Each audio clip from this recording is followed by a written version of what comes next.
L'activité d'aujourd'hui, ça porte sur le travail des femmes dans les contextes d'extrême pauvreté, précarité, résilience. En gros, c'est un projet Amorce qui porte sur le travail des femmes, mais dans une approche transversale.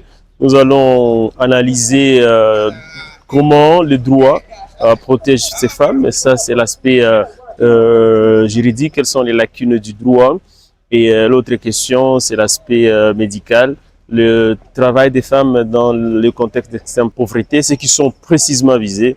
Il y a les porte-faits qui sont des femmes transporteuses, il y a des femmes douaneuses qui broient des pierres à la recherche de l'or en utilisant des mortiers et pilons métalliques. Je vous assure que c'est un travail très difficile. Et ceux qui sont précisément visés, ce sont les femmes porte-faits, les femmes qui travaillent dans les mines et celles qui sont dans les commerces transfrontaliers. Donc en gros, l'idée, c'est de voir comment le protéger. Dans l'aspect médical, c'est de dire que tous ces travaux ont des impacts sur leur santé. Et l'approche médicale consiste tout simplement à leur apporter une assistance médicale, mais surtout dans une recherche scientifique de voir quel est l'impact de ces travaux sur leur santé. Mais le problème le plus criant auquel on va s'atteler un peu plus, c'est les malformations du fœtus.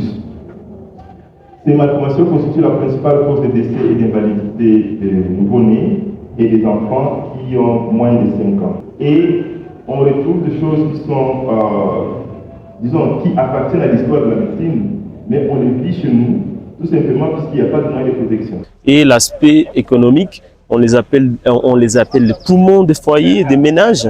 L'idée, c'est de voir comment leur travail est un apport considérable dans les revenus de ménage.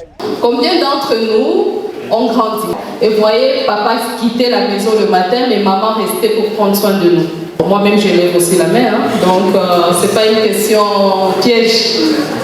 Je parle de ça pour poser la deuxième question. Combien d'entre nous sont conscients et conscientes de la valeur monétaire du travail domestique? C'est un projet de 2 ans et l'idée c'est de voir au courant de ces 2 ans comment récolter les données nécessaires.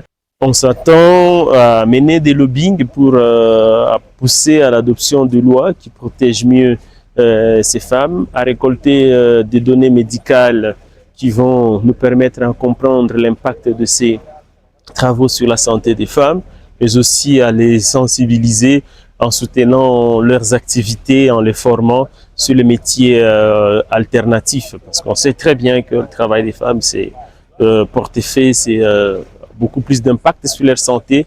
Et l'idée, c'est d'imaginer un mode alternatif.